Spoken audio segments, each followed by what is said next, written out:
안녕하세요. 반갑습니다. 허재삼 작가입니다. 오늘 제가 여러분들께 소개해 드릴 책은요.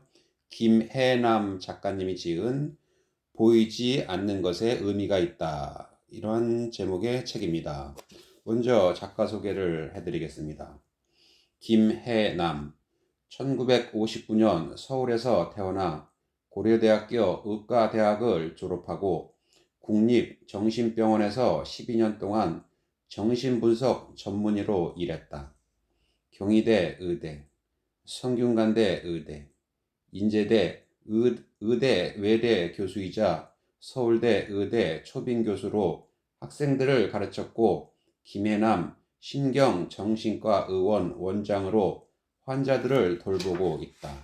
그럼 목차를 한번 보겠습니다.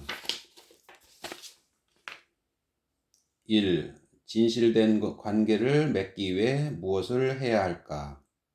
2. 우리는 왜 내면의 상처를 지니고 살아갈까? 3. 죽음을 앞두고 우리는 무엇을 알아야 할까? 4. 왜 우리는 현실을 보며 환상을 떠올릴까? 5. 우리는 사회와 어떻게 만나고 있을까? 그럼 프롤로그를 한번 보겠습니다. 보이지 않는 것에 의미가 있다. 사람의 마음은 뇌에 있을까, 심장에 있을까? 생각과 감정은 사실상 뇌에서 처리하는 영역이라는 것이 이젠 꽤 보편적으로 알려졌지만 우리는 여전히 마음을 가슴팍에서 어루만진다. 마음이 우리의 신체 어느 부위에 걸쳐져 있든 그 크기가 얼마나 크고 작든 결국 사람들은 보이지 않는 그것이 우리의 삶을 연주한다는 것을 알고 있다. 그래서 가끔은 자신의 내면을 들여다보면서 마음을 찾아 부드럽게 매만지고 따뜻하게 덮여주며 상처 난 곳도 치유해주는 시간이 필요한 것이다. 사람의 마음은 수많은 갈등과 무의식의 산물이 얽혀 있어 그 자신도 명료하게 분류하여 정리할 수 없을 만큼 복잡하지만 여러 갈래의 실타리를 따라가면 결국 매듭이 풀리듯이 반드시 이유가 있기 마련이다.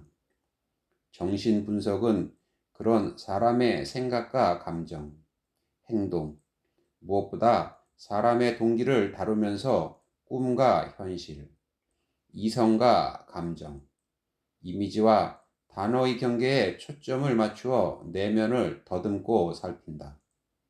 우리가 자신의 내면에서 각자의 해답을 찾고 편안하고 행복해질 수 있는 길을 발견하도록 돕는 길잡이 역할인 셈이다. 살다 보면 내 마음인데도 내가 잘 모를 때가 있고 내 마음과는 달리 충동적인 행동이 튀어나올 때도 있다. 내가 나쁘거나 부족해서가 아니라 어떤 사람이든 머리와 마음이 따로 움직이는 일을 경험한다. 그런 우리의 내면을 조금이라도 알기 위해 노력한다면 적어도 마음을 전혀 모를 때보다는 해결점이 보이기 시작한다.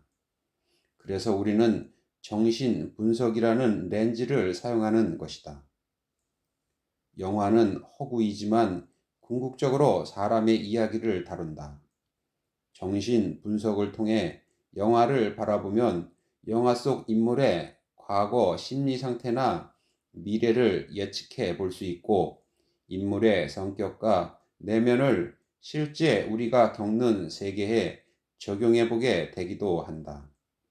이것은 해당 인물과 이어지는 대화인 동시에 나 자신과의 대화이다. 그들과의 공감과 이해, 얽혀있는 문제의 발견과 치유가 결국 내 삶에 겹쳐지는 순간들을 발견하기 때문이다. 그런 점에서 영화와 정신분석은 닮아 있다.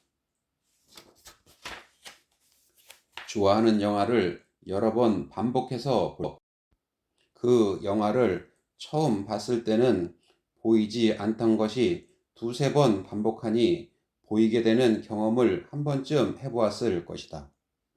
영화 예술에 대한 정신 분석학적 고찰과 함께 영화가 담고 있는 또 다른 이면을 들여다본다면 영화를 한층 새로운 관점에서 이해하는 깊이와 즐거움도 더해질 것이다.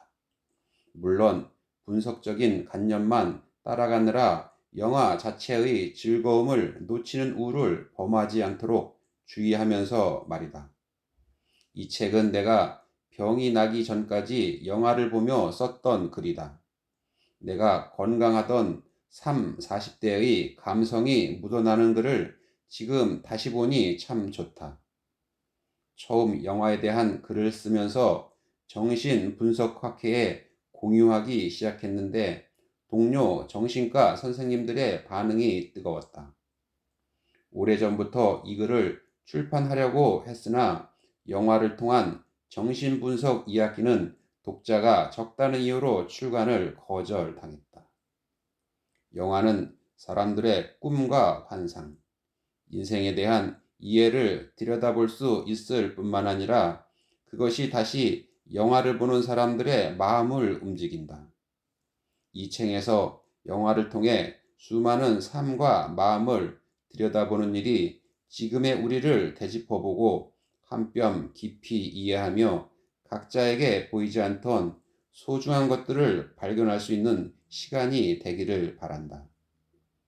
내게 필요하던 순간에 영화가 그렇게 다가왔듯이 물론 꼭 어려운 정신 분석적 이론을 참고하지 않아도 좋은 영화는 직관적으로 우리를 즐겁게 하니 영화 속 다양한 인물들과 오후의 카페에 마주 앉은 듯 가볍게 대화하는 기분으로 읽어나가도 좋을 것이다. 그럼 본문으로 한번 들어가 보겠습니다. 내가 사랑하는 것은 당신일까? 당신의 기억일까? 나라는 존재는 기억의 덩어리라고 할 수 있다. 내가 살아온 시간의 기억들은 모래가 바위가 되고 퇴적층의 무늬를 만드는 것처럼 차곡차곡 쌓이고 뭉쳐 나라는 존재의 현재를 규정한다. 그리고 그 기억들은 현재의 내가 살아가는 방식과 내가 세상을 이해하는 방식에도 막대한 영향을 미친다. 내가 기억을 지니고 살아가는 게 아니라 사실상 기억이 나를 만들어 온 것이나 마찬가지다. 그런데 이런 소중한 기억들이 차츰차츰 사라져 간다면 어떨까?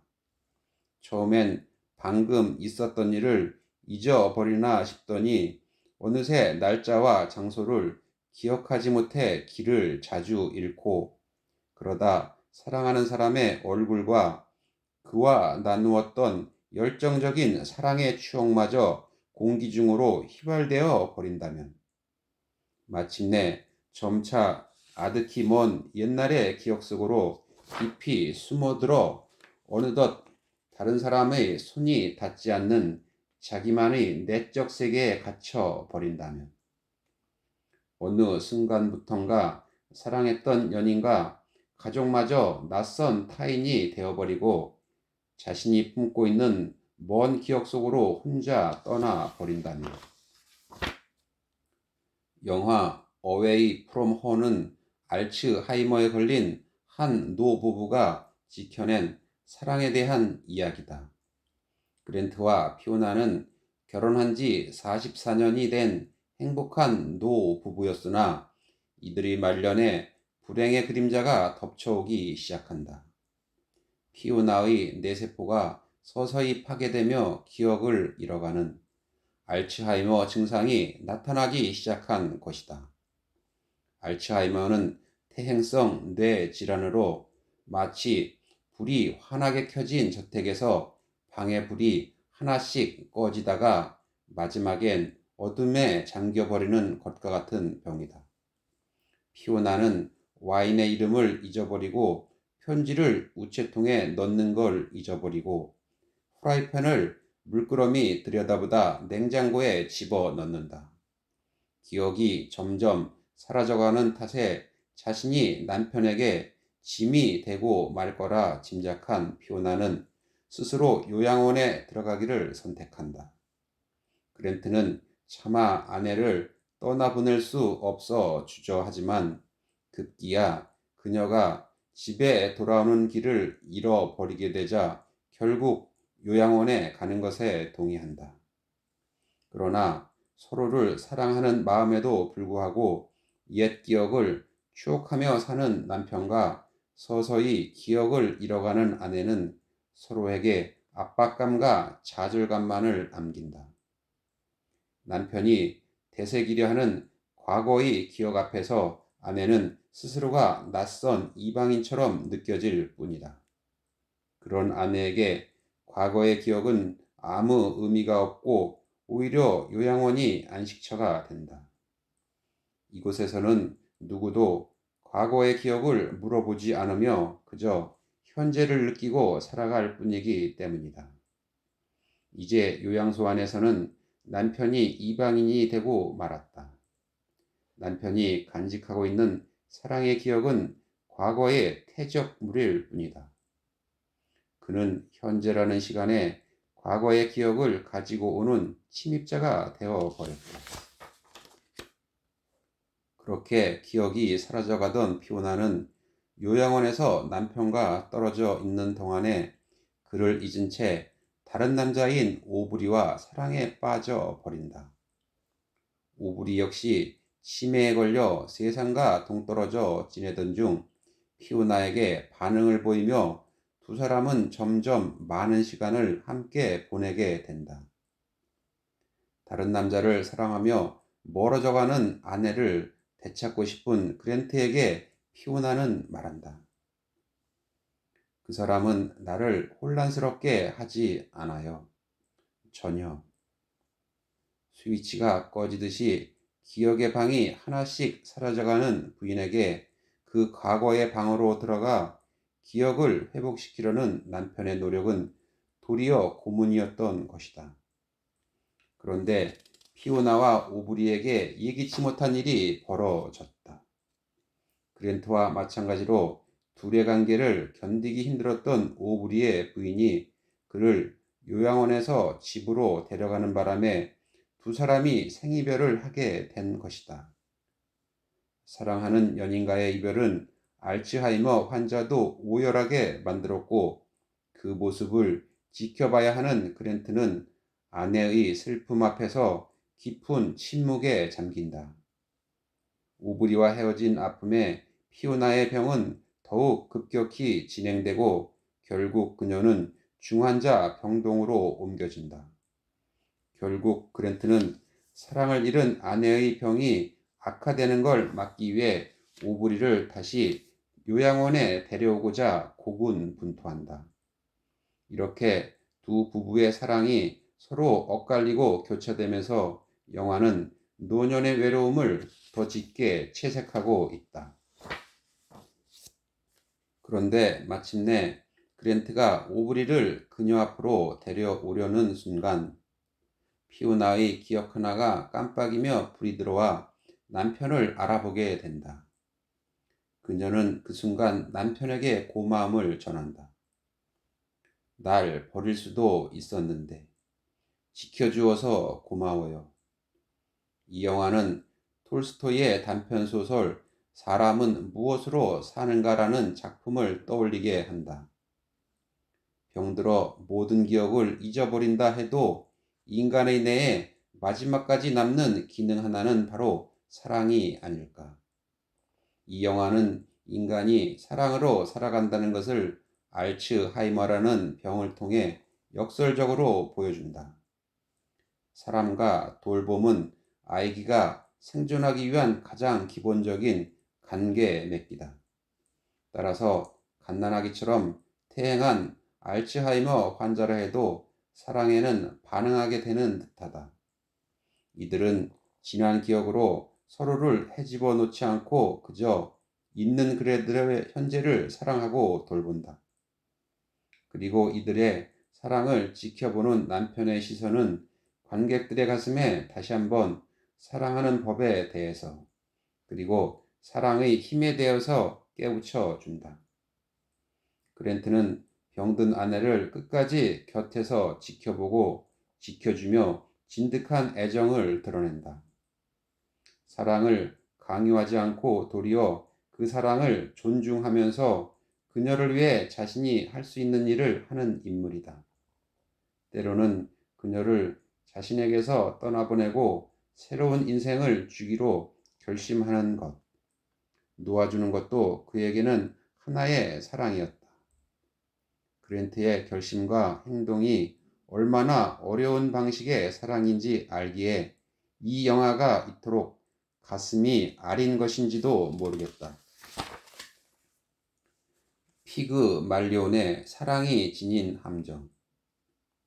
수년 전에 한 성형외과 의사와 한창 인기 절정이던 여배우의 로맨스가 지면을 장식했던 적이 있다. 두 사람이 사랑에 빠지게 된 스토리와 함께 이혼을 요구당한 의사 전 부인의 하소연이 각종 매체를 통해 소개되며 사람들의 호기심을 자극했다.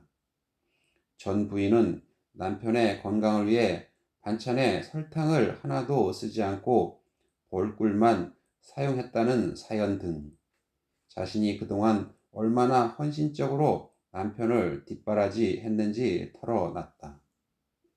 그러면서 남편의 공부와 성공을 위해 자신의 인생 전부를 희생한 결과가 남편의 배신이라는 사실에 큰 충격과 괴로움을 느낀다고 호소했다. 전 남편의 외도는 그가 병원에서 여배우의 성형수술을 해주면서 시작되었다고 한다. 이 기사를 읽으면서 떠오르는 것이 바로 피그 말리온 신화였다. 그 의사는 자기가 직접 손을 대 아름답게 만든 여인과 부적절한 사랑에 빠진 것이니 말이다. 피그 말리온은 그리스 로마 신화에 나오는 인물로 키프로스의 왕이라기도 하고 조각가라고도 한다. 피그 말리온은 아프로디테의 여사제들이 문란한 생활을 하는 걸 보고 평생 독신으로 살겠다고 결심했다. 그 사제들은 여신의 신성함을 더럽혔고 그래서 수치심을 잃어버리는 벌을 받는다. 피그말리온은 그들로부터 동떨어진 채 상하로 세상에서 가장 아름다운 여자의 입상을 조각하여 그 이름을 갈라테이아로 지었는데 그만 자신이 만든 조각과 사랑에 빠지고 말았다. 그는 그 조각에 키스를 하거나 포옹을 하기도 했고 꽃과 보석으로 전신을 장식했으며 값비싼 옷을 입혔다. 그는 그것을 자신의 아내라고 불렀다. 아프로디테 제전의 날. 피그말리온은 이 제전에서 자신의 임무를 다한 뒤 머뭇거리면서 부탁한다. 신이시여, 원하건대 제게 주소서. 제 아내로. 그는 차마 상하 처녀라고는 말하지 못하고 다만 제 상하 처녀와 같은 여성이라고 덧붙였다. 하지만 아프로디테는 그의 말뜻을 알아차리고 그 청을 들어주었다. 그가 돌아와 조각상을 안고 키스하자 상아로 만든 처녀가 홍조를 띠고 온몸이 부드러워지며 생명을 얻었다. 아프로디테는 피그말리온과 사람이 된 갈라테이아의 결혼을 축하해 주었다. 이들은 훗날 아이를 낳았는데 그 이름이 파포스이다. 이 피그말리온 신화는 대표적인 자기 애적 사랑을 보여주고 있다. 그러나 물에 비친 자신의 모습을 사랑하여 끝내 물에 빠져 죽은 신화 속 나르키소스의 사랑은 비극으로 끝난 데 반해 피그말리온의 사랑은 해피엔딩을 맞는다. 피그말리온이 이상적인 여인을 조각으로 만들어 사랑했을 때 그것은 일종의 패티시이자 자위 행위였다. 오늘 저는 여기까지 소개해드리고요. 다음 시간에 새로운 책을 가지고 찾아뵙도록 하겠습니다. 감사합니다.